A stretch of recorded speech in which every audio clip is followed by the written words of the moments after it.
All right guys, eto na, marami na naman nangyari mga kababalaghan.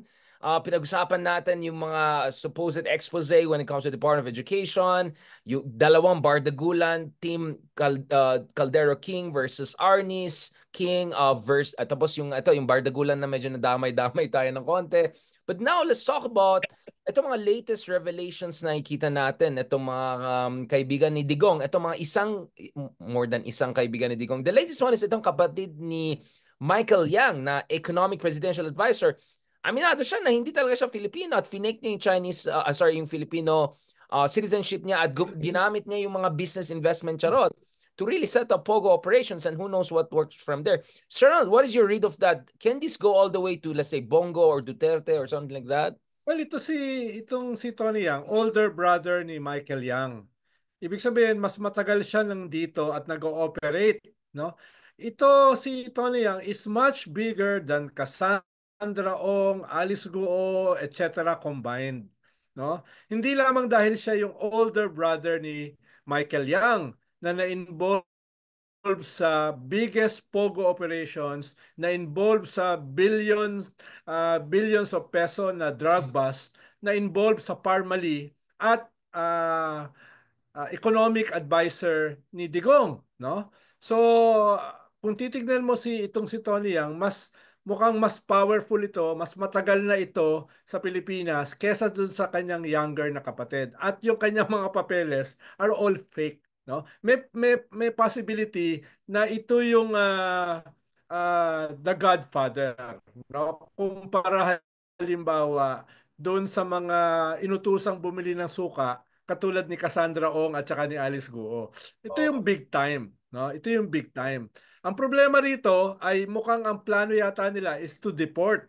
Kung i-deport ito, hindi mauungkat yung lalim at lawak ng kanyang network dito sa Pilipinas in relation sa iba't ibang possible criminal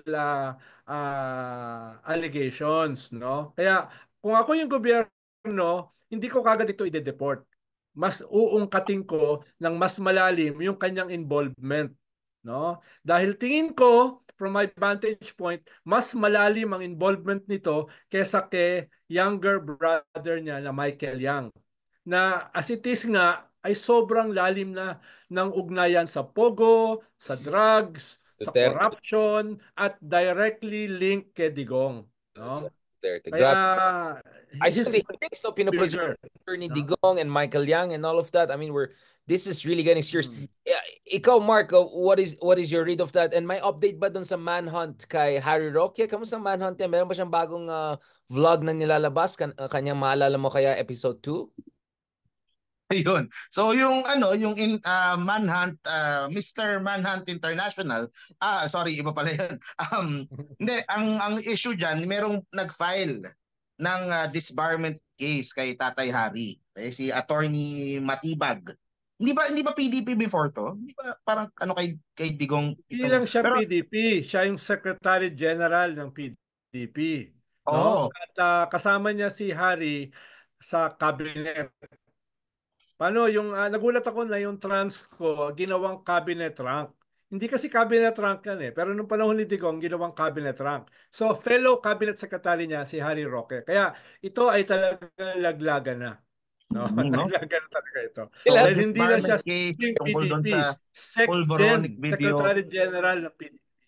Nakakalungkot. Ayun nga eh. No, wala siyang supporters. Even if mga colleagues niya nilalaglag na siya, di ba? Like, no one is with him. Mark, why? No one loves Harry. No one defends Harry. Ayun nga eh. Yes. Kasi everyone is busy with their own ano. Karma, tawag yan, karma is a bitch. Sir Ronald, nakalusot na naman yung Ayun. mga ano mo. So Yung tuloy mga... ang manhunt. Sige nga, are we expecting another... Oh, speaking of Harry, malaking contribution niya kay Sarah, di ba? Dun sa elections ni Sarah. 37 million. Isa siya sa pinaka-biggest investor, biggest donors. So Yes. talagang ano siya, he has a stake in the Duterte project kasi ang laki ng contribution niya.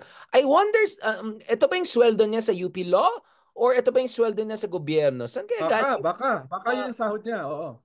Ganun na palang sa UP Law, no? In fairness. Oo. Ang problema niya, dahil siya nakatutok sa may sug rallies. Mismo si Digong at saka yung KOJC, nagsabi na hindi na muna sila sasama. So naiwan si Harry holding the bag ng may sug rallies. Tapos nagtatago pa siya. So ano na mangyayari sa may sug? No? Parang delikado Nagtumbling na naman si Digong. eh. Nagtumbling na naman si Digong. Wala daw siyang issue kay BBM. Baka nakumbinsi ni Mark Affect yan, yung ha? yung senatorial lineup nitong Maysug. Kung walang nangyayaring Maysug. Oo. Kasi yung pa pala yung isang nangyayari this week. Yung mga names na lumalabas na posibleng sumali sa senatorial lineup nila eh. So yung mga ibang names na sino narinig nyo na posibleng dumagdag? Diba sa PDP, tapos I'm hearing Kasi sa Twitter lumalabas eh. Ha? Malutikia, may thank you na siya. Di ba? Nag-thank you siya. Malutikia, si Jimmy Ronald, Bondo, talo ka. Meron na siyang clamor. si Ikaw, 0.6 lumalabas na ng lang. pangalan. Of course, si Glenn Juan, Chong, sino parati yung naman dating tumatakbo. artista? Sino yung dating artista na Philip Salvador. Hindi, yung babae. Jimmy Bondo. Vivian Velez.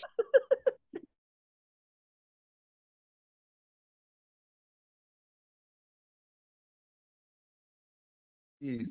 Sa kakabuli natin, nag-hang na yung internet natin. Wait lang. Nag-hang na yung sa kakabuli. Kaibigan ko yan si Ma'am Vivian.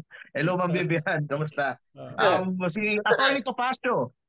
Speaking of Yun, isa pang another kaibigan, isa pang yung name niya Lakas nun. lumalabas. Isa pang Ang lakas nun, Lumalabas sa si names sa Topacio. senatorial ng Maysug.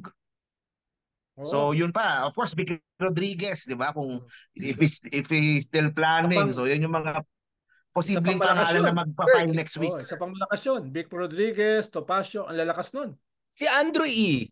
Kamusta yung concert niya? Nung may people Iba power yung laban ni Andrew E. ngayon. Meron siyang ibang rumor, ibang issue that's going on. Nagtatalo sila kung sino yung king of rap. So napakalaking issue nun sa hip-hop community. Kung sino ba yung king of rap. So yun, nandun ngayon si Andrew E. sa gulo na yun. Tsaka dun sa kanyang major concert na nagaganapin. So yun yung kanyang Ronald, nakita ko yung pinagkakaabalahan. Ronald, Tiberius. Bagong Pilipinas.